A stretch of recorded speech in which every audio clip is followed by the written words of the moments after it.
Hello and welcome back to my video log. This is video number 49 and we are one step away from the big 50, halfway to 100.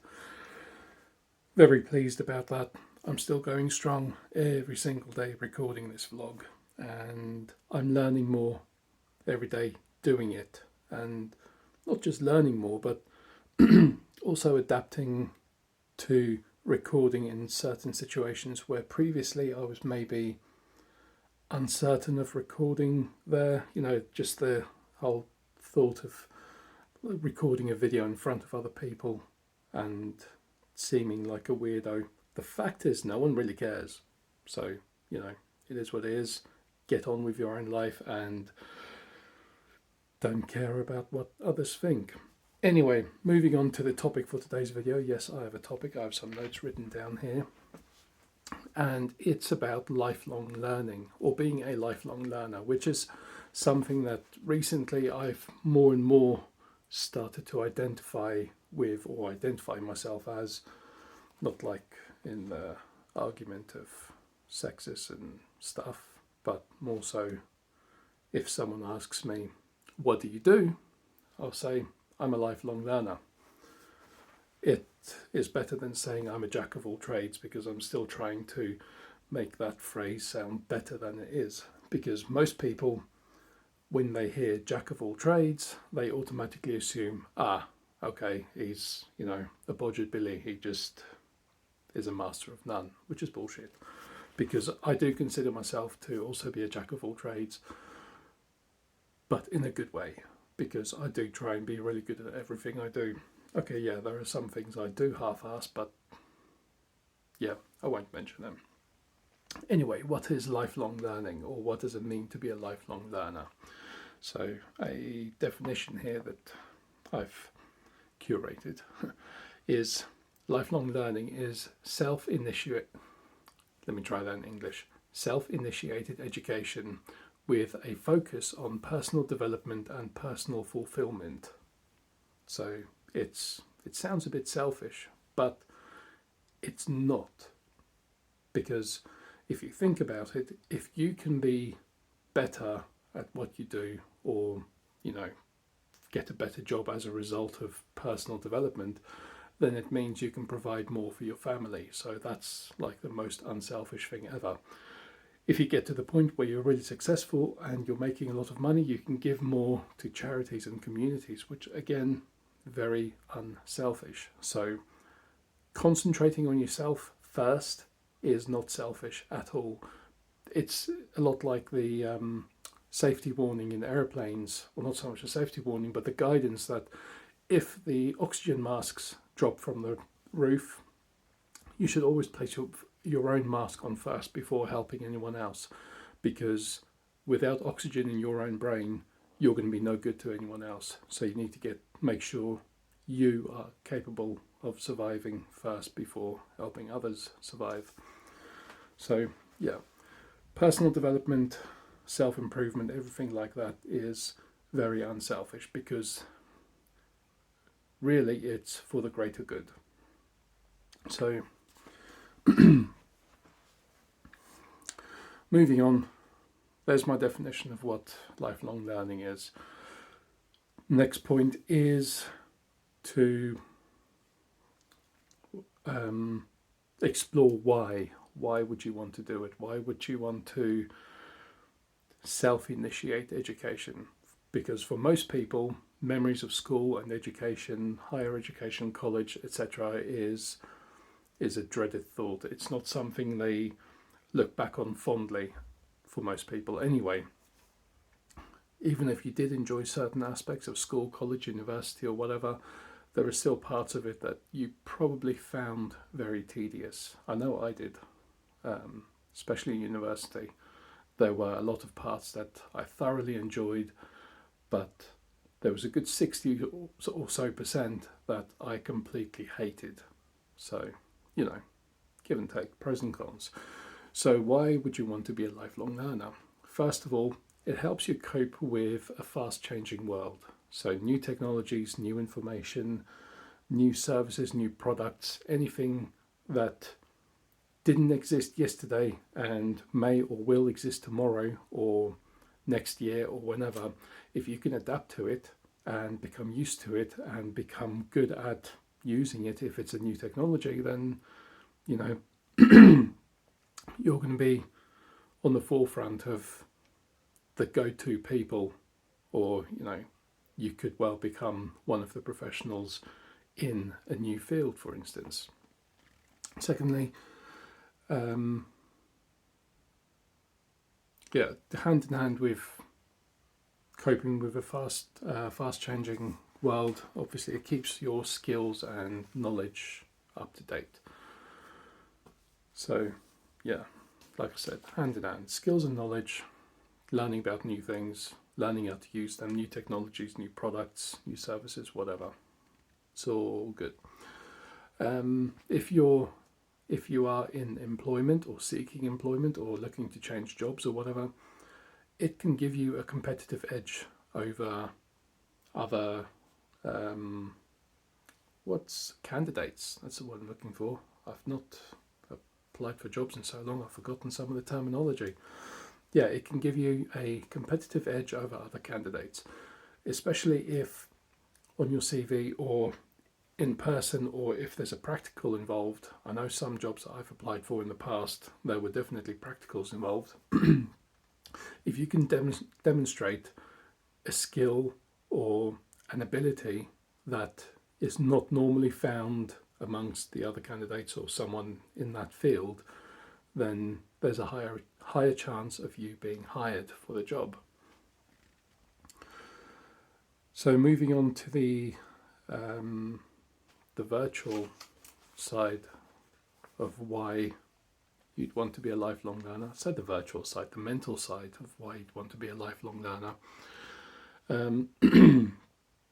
It helps improve mental health by stimulating the brain, which, it makes sense because you're learning new things.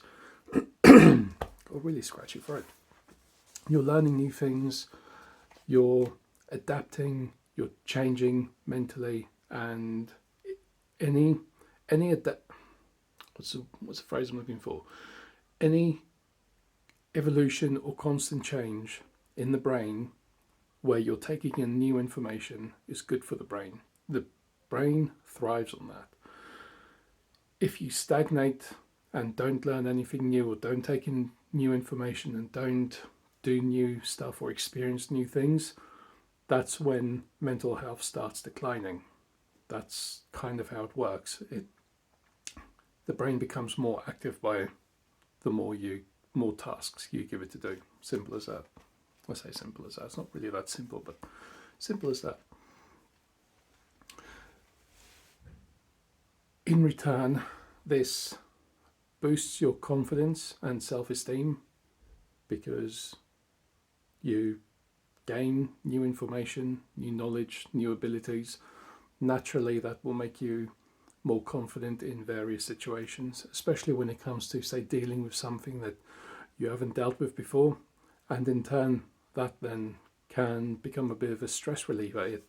It reduces stress because you're not having to worry about how to deal with new or difficult situations, because you've already pushed yourself to do new and difficult things. So anything that is also by definition new and difficult should just be another stepping stone on your path to learning more.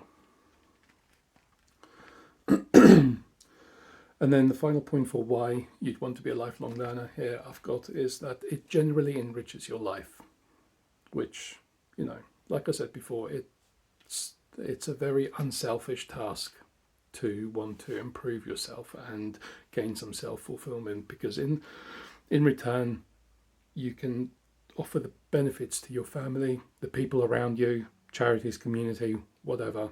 The more you can do, or the more you can provide, and then that in return raises all the good chemicals in your brain as well. So it's two-pronged attack there. It's good.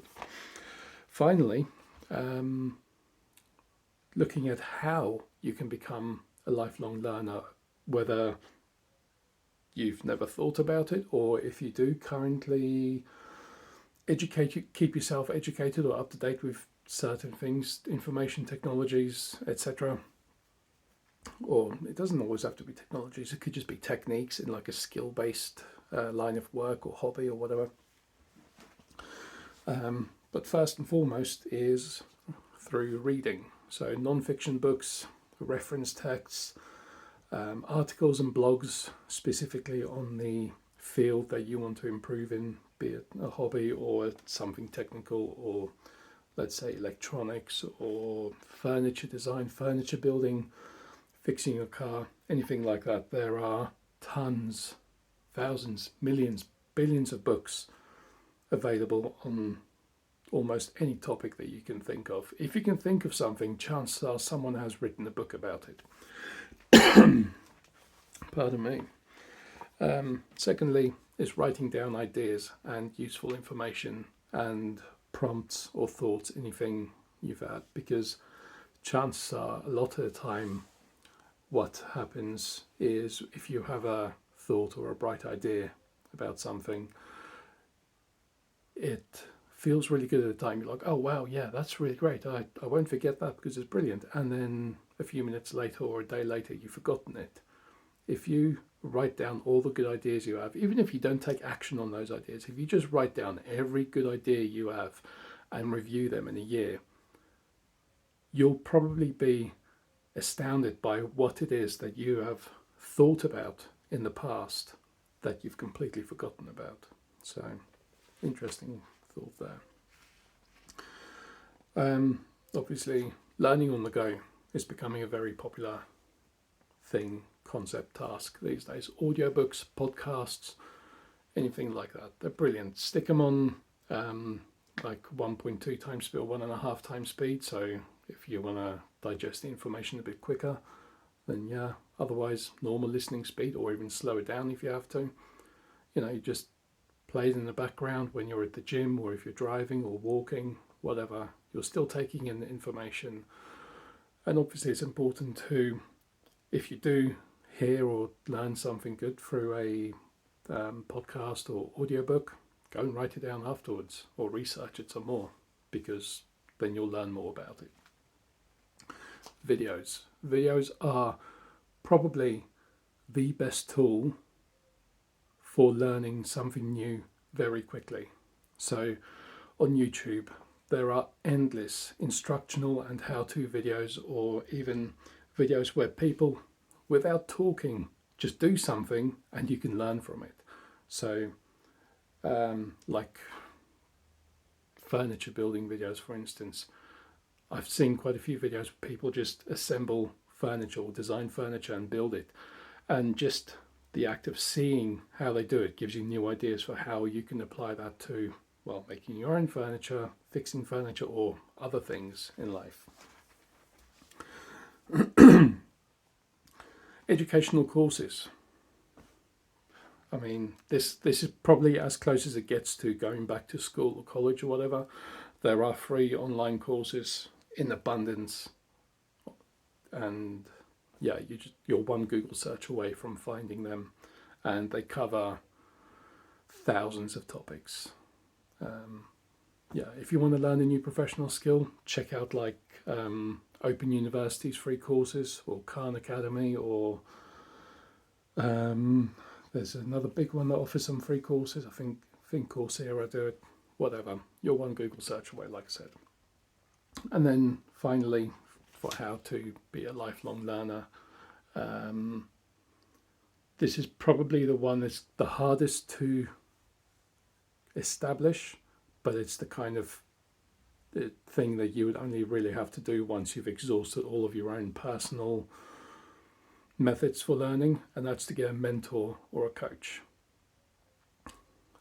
Obviously, they cost money unless you can find a free mentor, which is very rare, but if you can, then great. Utilize them as best you can.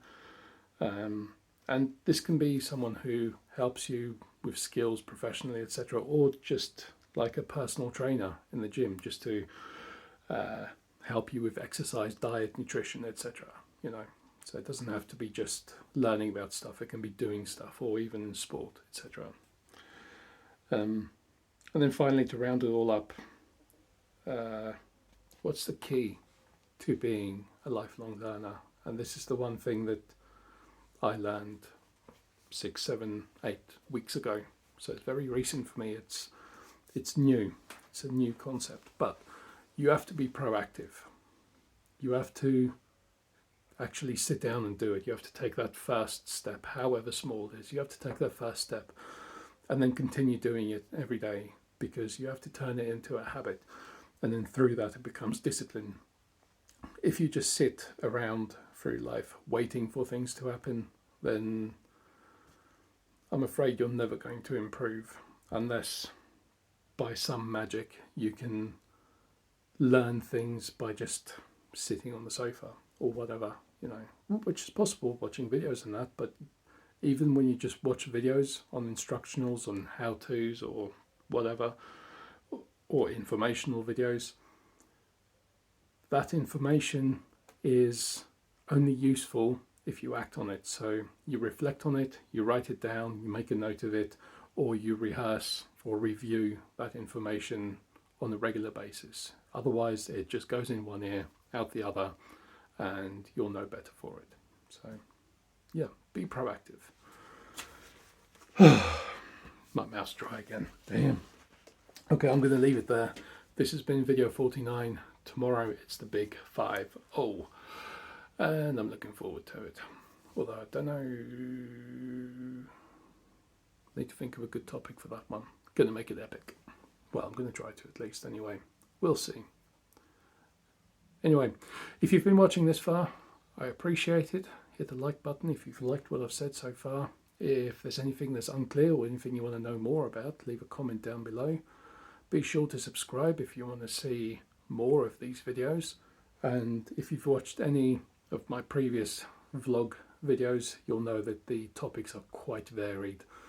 So it hopefully will never get boring until I get bored of doing it. But that doesn't look likely anytime soon. Anyway, I'm going to leave it there. Have a great day. Have a great week. I know the sun's gone away. Well, at least where I am, the sun's gone away. If the sun's out where you are, go and enjoy it. Because, yeah, sounds good.